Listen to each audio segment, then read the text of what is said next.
लक्ष्मण, सर्व वानर सेना, सुग्रीव, विभीषण त्याची सेना हे सर्वजण पुष्पक विमानात बसून अयोध्येकडे निघालेले आणि येताना अगस्त्य ऋषी, भरद्वाज ऋषी बरोबर का यांच्या आश्रमात जाऊन परशुरामाने त्यांचं दर्शन घेतलेलं आहे आणि चित्रकूट पर्वताजवळ आहे ना थांबलेले आहेत आणि पुढे मारुतीला पाठवलेलं आहे की तुझा आहे बाबा, आज 14 वर्ष 14 दिवस झालेले आहेत, पुढे जाऊन एक दिवस उशीर लागतोय, पुढे जाऊन भरताला कळव, निरोप दे. आणि त्याप्रमाणे हनुमंत त्या ठिकाणी गेलेले. हा कथाभाग आपला इथे आलेला होता. आता पुढे काय गेलं ते आपण पाहू. भरद्वाज ऋषींचा निरोप घेऊन प्रभू रामचंद्र सर्व सेनेसह विमानात बसून हळूहळू आकाशमार्गे नंदीग्रामच्या परिसरामध्ये येत आहेत. मारुतीने तोपर्यंत सांगितलेलं होतं, भरत तोपर्यंत काय करत होता, एक दिवस जादा झालेला आहे, राम काय माझा येत नाही असं त्याला वाटलं आणि म्हणून त्याने अग्निकुंड पेटवलेलं आहे आणि अग्निकुंडाला प्रदक्षिणा करून तो अग्नीमध्ये उडी घेण्याच्या बेतात आहे. तेवढ्यामध्ये हनुमंत त्या ठिकाणी पोहोचतात आणि त्याला निरोप देतात, अरे काय चालवलेस तू, थांब थांब थांब थांब, अरे प्रभू रामचंद्र येत आहेत. आणि मग तो थांबतो आणि वाट पाहत उभे राहतात. तोपर्यंत आकाशातून विमान त्या ठिकाणी येतच झालेलं आहे. विमान पाहिल्याबरोबर भरताने साष्टांग दंडवत विमानाला गेलेले. माझा फोटो आला, माझा दादा आलाय, माझी वहिनी आलेली, किती भावनाविवश झालेली. तो विमान हळूहळू लँडिंग झालेलं थांबलं. प्रभू रामचंद्र प्रत्येक विमानातून खाली उतरले. उतरल्यानंतर पहिल्यांदा त्यांनी अयोध्येकडे आपला चेहरा केला आणि अयोध्या नगरीला साष्टांग जी नम्रता आहे पहा, आपण काय करतो. रामायणातून आपण ही नीतिमूल्य शिकायची. पहिल्यांदा रामायण उतरल्याबरोबर अयोध्येला नमस्कार केला. भरत धावतच प्रभू रामाला भेटण्यासाठी गेलेलं आहे. इतका भावविवश झालेला आहे, त्याच्या डोळ्यात आता आनंदाची इतकी आलेली आहे की त्याला खालची जमीन दिसत नाही. आणि रामाला पण असं भडभडून आलेलं आहे. 14 वर्षानंतर भाऊ भेटते. विचार करा, जसं लक्ष्मणाने 14 वर्षाचं व्रत केलं ना, तसं भाजपानं पण केलेलं आहे. येतीचा वेश आहे. रामांचे पाहिलं ना, येतीचा वेश केला म्हणजे संन्यासासारखा. पूर्ण शरीर कृष्ण झालेलं आहे. विरहानं, रामाच्या विरहानं मन सगळं दुःखी झालेलं आहे, मन पोळलेलं आहे, भाऊ नाही कुणी आपल्याजवळ. आणि अशा त्या भरताला पाहिल्यानंतर रामाच्याही डोळ्यात आश्वांती झाली आणि दोघेजण पकडून मिठी मारून एकमेकाला भेटले. काय केलं, पिता पुत्रांची भेट, चंद्र सूर्याची भेट झाली. ही भेट पाहून विभीषण आणि सुग्रीव त्या मनात बोलू लागले, काय बंधुप्रेम पहा, आणि आपण मात्र आपल्या बंधूंचा घात केला. खरे बंधुप्रेम हे राम आणि भरताचे. पृथ्वीच्या पाठीवर खरं बंधुप्रेम राम आणि भरताचं आहे. मिठी सोडली, पुन्हा क्षणात पुन्हा मिठी मारलेली आणि अशी त्यांची ती भेट झालेली आहे. सर्व वानरसेना पाहते बंधुभेट काय असते. नंतर लक्ष्मण रामाच्या पाठीवर उतरलेला होता. भरताने लक्ष्मणालाही आलिंगन दिलेलं आहे, भेट दिलेली आहे. त्यानंतर सीतामाई वहिनीच्या पाया पडला. म्हणजे आपल्या आईसारखी असते, छोट्या आईसारखी. सीतामाईला सुद्धा वंदन केलेलं आहे. त्यानंतर वानरसेनेचे जे प्रमुख वीर होते ना, नळ, हनुमान, जांबवान, सुग्रीव, अंगद, ऋषभ वगैरे, त्या सर्वांच्या भरताने भेटी घेतल्या.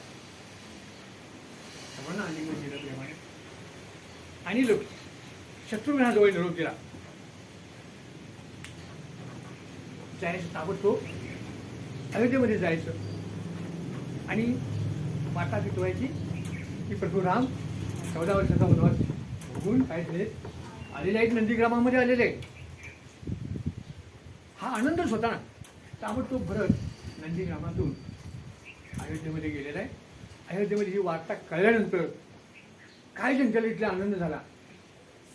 त्यांच्या तिन्ही माता, प्रधान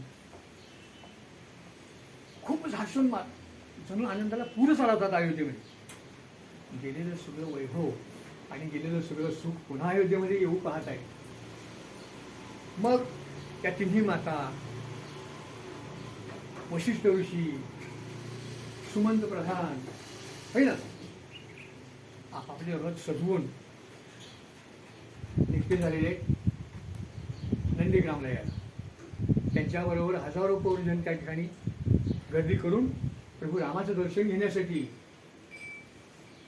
ज्या लाडक्या युवराजाचा आपल्याला राज्याभिषेक बघायचा होता तो योग आला नव्हता ना, त्यांच्या दर्शनासाठी हे जणू दोंडाच महापूरच अयोध्येमधून नंदीग्राममध्ये आलेला आहे.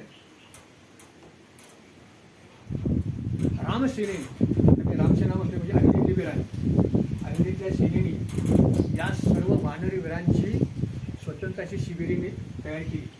रावती आलो तंबू लक्षात. तिन्ही माता, गुरु, प्रधान यांच्यासाठी सेपरेट मध्यवर्ती अशी शिबिरं तयार करून ठेवली आणि त्यांची सगळी व्यवस्था या रामसेनेने पाहिलेली आहे. वानर काय थोडे होते का? सगळी व्यवस्था. नंदीग्रामचा परिसर एवढा विस्तीर्ण परिसर, पण सगळा तो गजबजून गेलेला होता. राम नावाचा जयजयकार चाललेला होता. असा सगळा थाटमाट त्या ठिकाणी चाललेला आहे. कौशल्या माता आली, सुमित्रा माता आली, कैकेयी आली, त्यांच्याबरोबर त्यांच्या सुना सुद्धा आल्या, सीता सोडून है ना. कोण माहिती आहे ना भाई? उर्मिला, मांडवी, सुटकेतू, बरोबर. या सर्वजणी त्या ठिकाणी आलेल्या आहेत. सर्वजणांचं झाल्यानंतर प्रभू रामाने आपल्या गुरूंचं दर्शन घेतलं. वशिष्ठ ऋषी, सुमंत प्रधान, तिन्ही माता आम्ही म्हणतोय. आपली आई म्हणजे आपली आई नाही, त्यांच्या सावत्र माता होत्या तरी पण ते आपल्या आईसारख्या मानत असतात. तिन्ही मातांचं दर्शन घेतलं. सीतेने सर्वांचं दर्शन घेतलं, सर्वांना नमस्कार केला. इथे लक्षात, लक्ष्मणानेही सुद्धा आपल्या सर्व मातांचं दर्शन घेतलं, सर्वांना नमस्कार केला आणि मग ते एकत्र असे गप्पा मारत बसले. मग कैकेयी प्रथम काय म्हणाली? रामा, आता आनंद स्वरूपाने कल्याण रूपाने तू राज्य कर. या बाबतीत मला भयंकर दोष लागला, पण माता ती विसरून गेले, क्षमा कर, सोडून गेला आणि अगदी आनंद स्वरूप राहा, कल्याण स्वरूप राहा. कैकेयी मातेचे उद्गार ऐकल्यानंतर आम्हालाही बरं वाटलं. मग ह्या तिन्ही बहिणी मी म्हणतोय म्हणजे उर्मिला, मांडवी आणि सुतकेती. कोणाच्या बहिणी? सीतेच्या. Right, correct. त्या गाव आले ना, बहिणीच नाका. या तिघा बहिणींनी सीतेच्या जटा केसांच्या सोडून केस मुक्त केले. सीतेला मंगल स्नान घातलं. मंगल स्नान याचा अभंगी असणार जे आपण दिवाळीला करतो ना. सुंदर असे राजवस्त्र, सर्व अलंकार, आभूषण तिला नेसवली, लेववली, सुंदर असे. त्यानंतर प्रभू रामाने आणि लक्ष्मणाने त्यांनी पण आपल्या जटामध्ये, आता संन्यासाचाच वेश होता ना, मनामध्ये राहिलेले सर्व सोडवलं, व्यवस्थित केलं. त्यांनाही मंगल स्नान उठणं लावून घालण्यात आलं, सुगंधी केलेलं लावून. आणि असे हे सगळे सुस्नात होऊन ही मंडळी काय झालेले आहे. त्यांनाही राजवस्त्र आहेत, अलंकार आहेत. माता राम म्हणजे देखणं रूप होतं, भगवान विष्णूच आहे ना, काय कमी होते. अतिशय सुंदर असं राम, सीता, लक्ष्मण वगैरे हे त्या शिबिरांमध्ये आहे. राम आलेला आहे ही वार्ता कळल्यानंतर रामाचे आप्तेष्ट मित्र, देशोदिशीचे राजे रामाला भेटायला करभार घेऊन आलेले समारंभाला सगळे नंदीग्राम म्हणजे विराट असं ते संपूर्ण परिसर. यक्ष, किन्नर, वानर, नर, राक्षस सगळ्यांनी गजबजलेला होता. आणि मग वशिष्ठ ऋषींच्या सल्ल्याप्रमाणे दुसऱ्या दिवशी ही मंडळी सर्व अयोध्येमध्ये निघालेली आहे. अयोध्येमध्ये. मग रथांची मालिकाच लागलेली, एकापुढे एक एकापुढे एक. वानरसेना तशीच आहे, पाठीमागं फौजजन आहेत. अयोध्येच्या पूर्व प्रवेशद्वाराने ही मिरवणूक राम लक्ष्मण सीता अयोध्येमध्ये प्रवेश केला. वानरांना खूपच उत्सुकता होती, रामाची नगरी आहे कसली, अयोध्या कसली आहे. त्यांनी लंका पाहिली, पण अयोध्या नगरी बघितली होती ना. उत्सुकतेने हे ह्यांच्या मी पुढे जाऊन सगळ्या नगरीत दर्शन केलेले अचंबा वाटला त्यांना. काय सुंदर शहर, काय सुंदर नगरी आहे.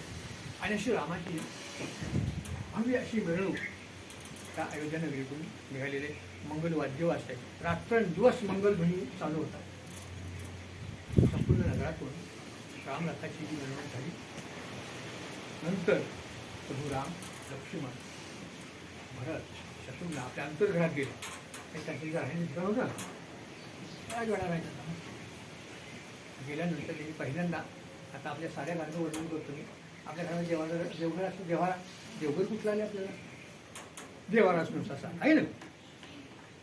मग प्रभू राम वगैरे हे गेले, आपल्या अंतर्घरामध्ये गेले, देवघरामध्ये गेले, देवांना पुष्पांजली दिली. ते लक्षात, वानर सेनेची सर्व काळजी इत्तमभूत सगळी रामसेना घेत होती. रामसेना घेत होती. रामाचं लय बारीक लक्ष होतं. मग हा सर्व थाटमाट वशिष्ठांनी मुहूर्त पाहून आता रामाला राज्याभिषेक करायचा आहे, त्याची सज्जता केली. विस्तीर्ण मंडप, विस्तीर्ण, एवढी मोठी सगळी बसायची म्हणल्यानंतर काय बारका मंडप असेल का, विचार करण्यासारखी गोष्ट आहे. भव्य मंडप उभारला, दिव्य असं सिंहासन तयार केलं, 4 समुद्राचं पाणी, पंचपल्लव, 7 मुद्रिका. म्हणजे सिंहासनाधीश्वर होण्यासाठी जे जो काही विधी लागतो, वस्तू लागतात, सर्व सामुग्री जमा केली. देशोदेशीच्या पुरोहितांना बोलावलं, ब्राह्मण काकांना वेदमंत्र बोलायला. आणि अशा मंगल समयी प्रभू राम, सीता सिंहासनावर अधिष्ठित झालेले. लक्ष्मण आहे, भरत आहे, हनुमान जे आहेत. आणि अशा हाताने प्रभू रामांच्या दत्तावर अभिषेक करण्यात आला, राज्याभिषेक करण्यात आला. आता राम राजा झाला. आणि मग भरताने विनंती केली रामाला, दादा राज्याभिषेक झालेला आहे, तुझ्या ह्या पादुका जपून ठेवले तिथं. भरत पादुकाचं पूजन करता रोज. रामापुढे पादुका ठेवल्या, साष्टांग दंडवत घातला. आता राज्य तू सांभाळ आणि या प्रसंगी याचकांना भरपूर दान देऊन टाक. दान आहे, भाव सांगते भावाला. प्रभू रामाने हत्ती, घोडे, सोनं, चांदी, धन, धान्य अपार अपार दानधर्म केला. देशोदेशीचे राजे रामाला यायचे, भेटायचे, नमस्कार करायचे. आपण आणलेला आहे, आपण आता चालू भाषेत म्हणूया, आपण आहे भेटवस्तू यायचे. सर्वांना आनंद प्रभू रामाने दर्शन दिलेलं आहे. आणि आता जी वानर सेना ज्यांनी युद्धामध्ये मदत केलेली आहे, त्याने लढाईच्या कामात किती भयंकर श्रम घेतलेले आहे, त्या सर्वांचा सन्मान प्रभू रामाने करायचं ठरवलेलं आहे. सर्वांचा सन्मान त्याच्या योग्यतेप्रमाणे. म्हणजे हे महावीर होते वानरी ह्याच्यातले, त्यांची नावं तर तुम्हाला माहीत आहेत ऐकून. तर सर्वांचा प्रभू रामाने बोलावून समोर बोलून यथोचित सन्मान केलेला आहे. आपल्या इष्टदेवांचा पण म्हणजे सन्मान केलेला आहे. आणि हे सगळे वानरवीर खुश झालेले, मस्त मजा गेली. सर्वांना विविध गोष्टी मिळाल्या. रामाचं राज्य बघितलेलं आहे, तेवढी मोठी रमणीय अशी लंका ही अयोध्या नगरी बघितलेली आहे. जेवण तर काय बोलायचंच काम नाही. मिष्टान्न भोजन, झाडपाला खाऊन आलेली मंडळी मिष्टान्न भोजन खायला मिळाले. रामात खूप संतुष्ट आहेत. समारंभ चाललेला आहे, कार्यक्रम उरकत आलाय.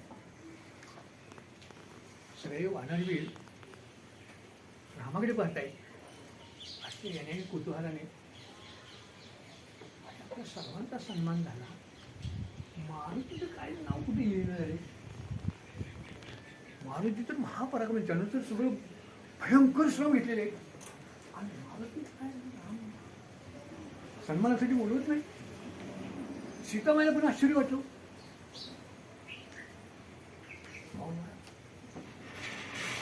हनुमंताला काय तरी जाणं, त्याचा सन्मान करा ना. पांढरी हनुमंताकडे बघतायत, पेट लावून रामाकडे बघतायत. काय करताय अशी उत्सुकता ताणलेली. रामाने हनुमंताला घेतलं बोलावून पुन्हा. आणि हनुमंत का आपले प्रभू राम काय म्हणतायत, नाही कान टाव करू नये का. मारुती असे एवढे प्रचंड उपकार आमच्यावर आहेत ना, प्रचंड उपकार आमचे आहेत ना, त्याची फेड करणं आम्हाला अशक्य आहे. मी तुला काहीच देऊ शकत नाही. काही दिलं तरी तुला तुझ्या योग्य, त्याला ते योग्य नाहीच आहे. ते कधी लक्षात. तुला भेट वस्तू देण्यासाठी आमच्याकडे काहीच नाही. काय देऊ तुला. मारुतीला त्याचं काही क्षमी काही नाही. मारुती आपला निवांत होता. त्याला बरोबर आम्हाला देऊ दे निदान, न देऊ दे, तो निगरवे काहीच वाटत होतं. पण प्रभू राम त्याला म्हणाले, हनुमंता मी एकच तुला वचन देतो, एकच सांगतो की मी सदैव तुझ्या हृदयात राहील. मी सदैव तुझ्या हृदयात राहील. येताना त्याचा काय अर्थ कळला, काहीच नाही अर्थ कळला. हनुमंत मात्र खुश झाला. माझा स्वामी सतत माझ्याबरोबर आहे. आणि उड्या मारत निघाला. तेवढ्या सीतामाईनी बोलून बोलून, अरे अरे हनुमंत गिरी असा का मोकळा निघालेस. तू माझ्यासाठी किती प्राण संकटात घातलीस, किती श्रमलाच माझ्यासाठी. हा मला तुला काहीतरी द्यायचं आहे, ये गिरे. पण हनुमंतांनी बोलावून आणि गळ्यातला आपल्या नवरत्नाचा हार, तिथे मोलाचा हार ती काढते आणि हनुमंत दादाजी माझ्याकडून भेट शिका. मारुती आपली स्वीकार. अहो सीतामाईने दिलेली भेट आहे, अवेर कसा करायचं. स्वीकारतो आणि समारंभातून आपल्या बाजूला जातो. त्यानंतर त्याची ती मित्र सगळे ती सगळी बाजूला बसलेली आहेत, निवांतमध्ये बसलेले आहेत. मारुती आपला आता ही वानरसेना म्हणलं की झाडावर झाडाच्या फांदीवर मारुती बसलेला आहे. त्यांचे मित्र वगैरे आहेत, नळ निळ अंगद वगैरे हे आहेत. आणि मारुती निवांतमध्ये फोडायचा, दातात टाकायचा, म्हणजे काय किरी फोडायचा. अशी 5-6 मध्ये फुले मारून वानरसेना बघती असं काही चालवलेली. एक एक मणी दातात धाड्यात काढकन फोडायचा आणि बघायचं. ते वानरवीर म्हणाले, अरे हनुमंत काय चाललंय तुझं, काय करतोयस तू. त्याची मोलाचे मणी तुला सीतामाईने भेट दिली आणि तू असा फोडून काय टाकतोय. एवढी अनमोल भेट तुला दिलेली आहे. मारुती म्हणाला, माझे प्रभू राम यात आहेत का मी बघतोय. माझे प्रभू राम ह्यात आहेत का हे मी पाहतोय. ह्यात कुठे आहेत राम. आणि ज्यात राम नाही ते सगळं असार आहे, निरर्थक आहे, काही उपयोग नाही. म्हणून आपण काही काही प्रसंगात म्हणतो ह्यात काय राम नाही राहिलेला. राम आहे तर सर्व किंमत. राम म्हणत कुठे. एक वानरवीर टाकलाच म्हणला, काय बोलतो असे राम काय कुठे. सगळ्या वस्तू असतात काय, सगळ्या वस्तू असतात राम. तुझ्यात तरी हे का जाऊ बरं. माझं आव्हानच झालं ना. तुझ्यात तरी कुठे गाव बघू राम. आता मात्र कमालच झाली. मग ते टणकन उडी मारली खाली आणि क्षणाचाही विलंब न लावता रामाचं नाव टणकन आपली छाती. बाकीचे थांब थांब थांब थांब म्हणीस तोपर्यंत छातीला रक्ताच्या धार खाली हळूहळू सरताना साठलं. आणि आश्चर्य काय, त्या सर्व वानर वेळांना आज प्रभू रामचंद्र आणि सीतामाई सिंहासनावर बसलेली दिसली.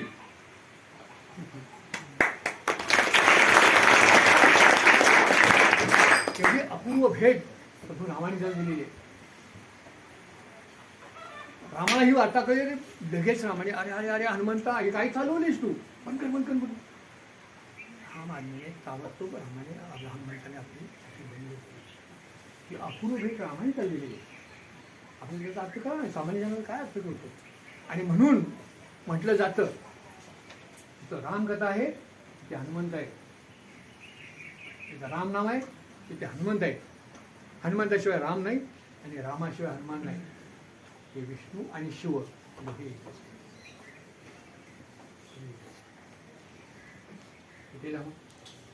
ठीक आहे. आणि मग हा समारंभ राज्याभिषेकाचा संपला. मग शेवटचा गोड कार्यक्रम प्रभू रामाने सर्व वानर सेनेला यथेष्ट आणि इच्छा भोजन दिलं.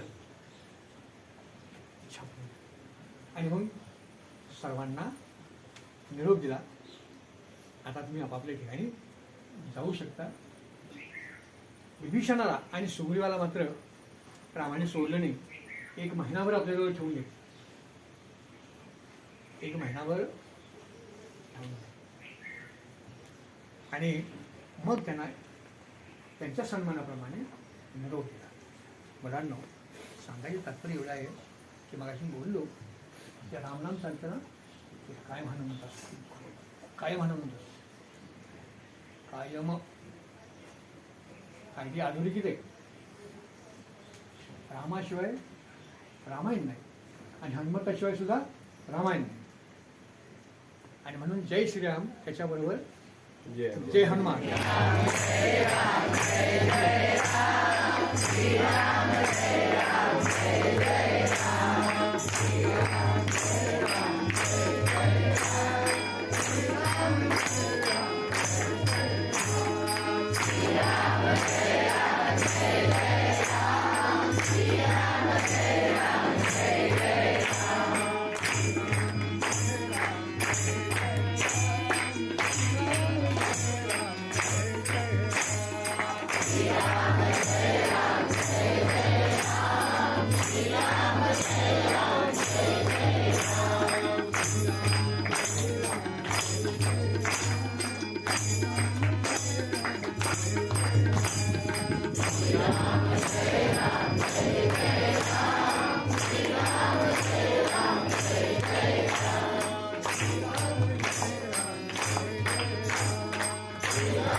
विद्यार्थ्यांना झालेला आहे त्यांची का इकडे. आणि मी बऱ्याच वर्गांवर शिकवताना आप्पा यांना काही कोण कौशल्य कोण ह्या सुद्धा माहिती नव्हत्या.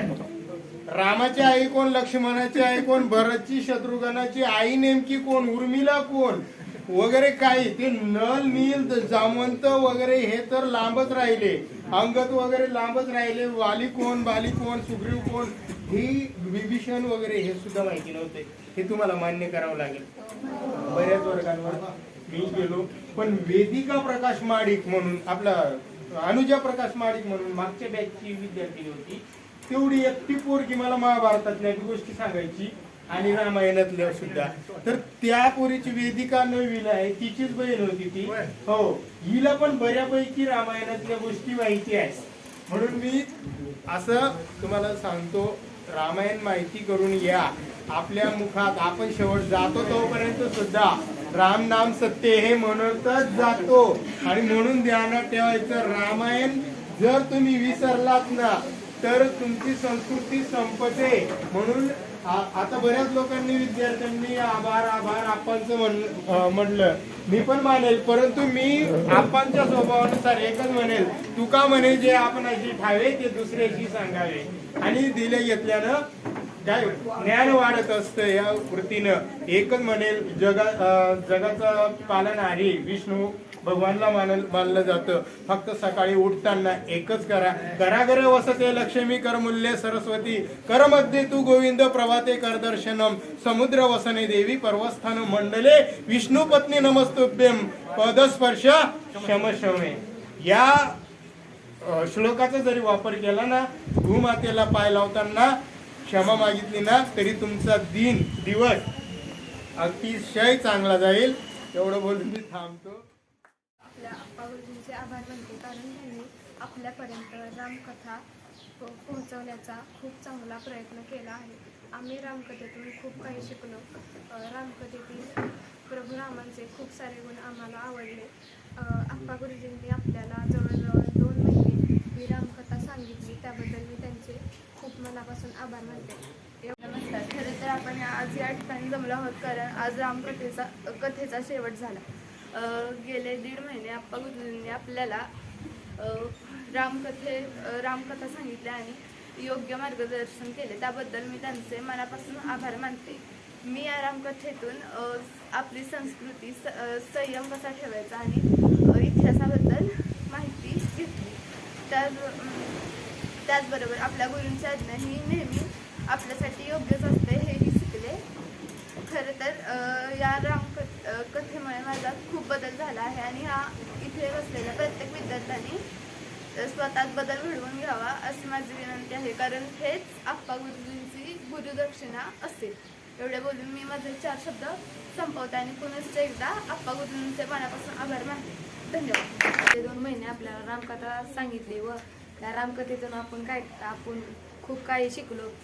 ते आपण भविष्यात तसे वागावे व बंधुप्रेम काय असते ते सांगितले. आणि मला रामकथेतून राम लक्ष्मण यांचे बंधुप्रेम का आले याच्यातून आपली संस्कृती, इतिहास घडून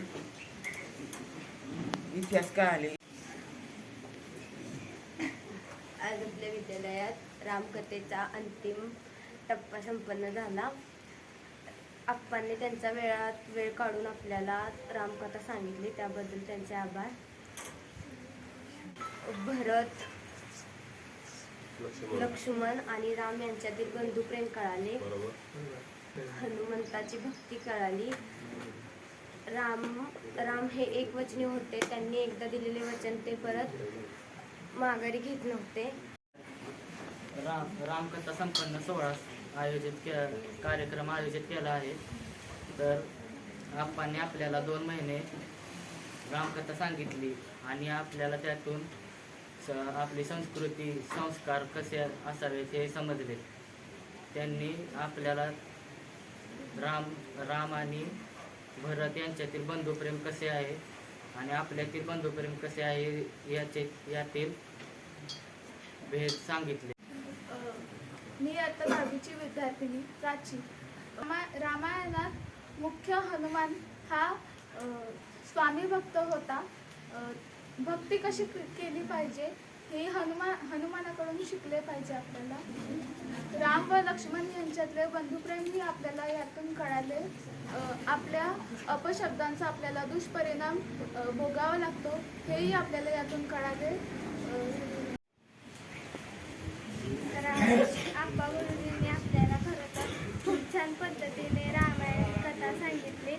पहिल्यांदा रामायण कथा ऐकताना आपल्याला एवढे इंटरेस्ट वाटत नव्हता, पण ते जसे सांगायला लागले आपल्याला जसं त्यांच्यातलं त्या रामायण कथेत काय काय ते कळायला लागलं, इंटरेस्ट वाटायला लागला. तेव्हापासून उत्सुकता वाटायची, कधी वाटतंय की परत एकदा रामायण कथा ऐकतो असं वाटायचं. संपूच नाही रामकथा. मला रामायण कथामधलं खूप काय कळालं. रामाने कसा संयम ठेवायचा, आपली सीमारेषा ओलांडायची नाही ना. जसे दिसत होते ते म्हणजे आपण कसं एखादी गोष्ट ॲट्रॅक्टिव्ह दिसत असली तर त्याच्याकडे आकर्षित होतं, पण तीच गोष्ट आपल्यासाठी हानिकारक असते हे पण आपल्याला माहीत असावं.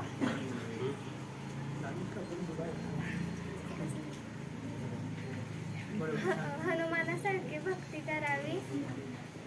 श्रद्धा असावी आणि आदर पण असावा, संयम असावा. परत त्यांचं मी तर म्हणजे पूर्ण आयुष्यात त्यांची ही आभारी आहे. त्यांनी आम्हाला वेळात वेळ काढून रामकथा सांगितली. रामांनी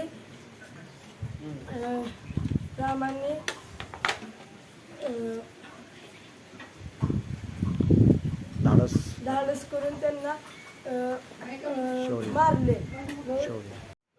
असं आपल्याला अतिशय सुंदर प्रकारे आपण आपल्याला रामकथा सांगितली आहे. त्यांचे मी मनापासून आभार मानते.